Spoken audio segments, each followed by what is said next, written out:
ಎಲ್ಲರಿಗೂ ನಮಸ್ಕಾರ. ಇವತ್ತು ನಾನು ತರಕಾರಿ ತಾಲಿಪಟ್ಟಿನ ಹೇಗೆ ಮಾಡೋದು ಅಂತ ಹೇಳ್ಕೊಡ್ತಾ ಇದ್ದೀನಿ. ಮೊದಲು ತರ್ಕೊಳ್ತಾ ಇದ್ದೀನಿ, ತುರ್ಕೊಂಡಿದ್ದೀನಿ. ಮೂಲಂಗಿ,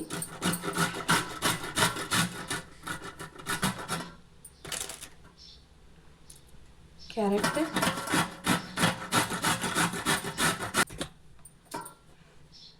ಈಗ ಕ್ಯಾಬೇಜನ್ನ ತುರ್ಕೊಳ್ತಾ ಇದ್ದೀನಿ.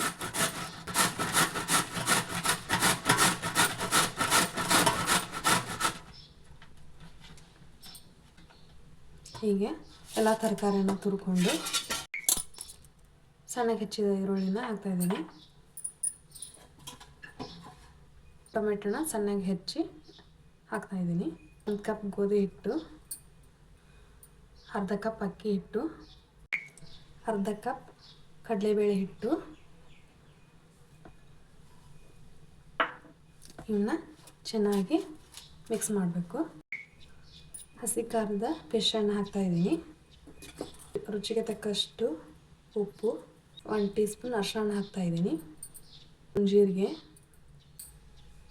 ಇದನ್ನು ಚೆನ್ನಾಗಿ ಸ್ವಲ್ಪನೇ ನೀರು ಹಾಕಿ ಚಪಾತಿ ಹಿಟ್ಟಿನ ಹದಕ್ಕೆ ನಾದಬೇಕು. ಇದನ್ನು ಚೆನ್ನಾಗಿ ನಾದಿ ಇದಕ್ಕೆ 2 ಟೀ ಸ್ಪೂನ್ ಎಣ್ಣೆ ಹಾಕಿ 2 ನಿಮಿಷ ಹಾಗೆ ಬಿಡಬೇಕು. ಈಗ 2 ನಿಮಿಷ ಆಗಿದೆ. ಇದನ್ನು ಒಂದು ಕಾಟನ್ ಬಟ್ಟೆನ ತೊಗೊಂಡಿದ್ದೀನಿ ನಾನು.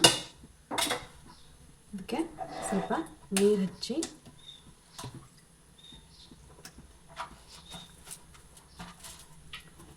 ಸ್ವಲ್ಪ ಹಿಟ್ಟನ್ನು ತೊಗೊಂಡಿದ್ದೀನಿ. ಹೀಗೆ ರೌಂಡಾಗಿ ಒತ್ತಬೇಕು. ಇದನ್ನ ಈಗ ಚಪಾತಿ ಹಂಚಿನ ಮೇಲೆ ಬೇಯಿಸ್ತಾ ಇದ್ದೀನಿ.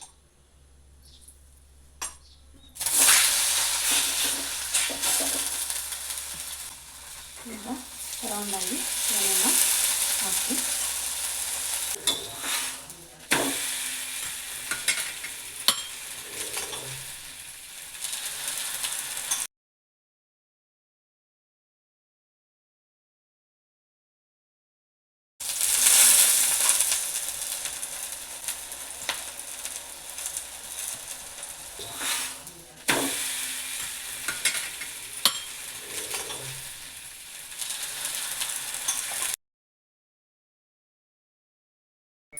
ತರಕಾರಿ ತಾಲಿಪಟ್ಟಿ ರೆಡಿಯಾಗಿದೆ.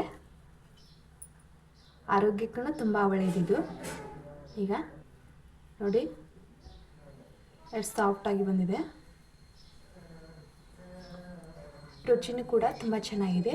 ನಿಮಗೆ ಈ ವಿಡಿಯೋ ಇಷ್ಟವಾದಲ್ಲಿ ನನ್ನ ಚಾನಲ್ನ ಸಬ್ಸ್ಕ್ರೈಬ್ ಮಾಡಿ, ಲೈಕ್ ಮಾಡಿ, ಶೇರ್ ಮಾಡಿ.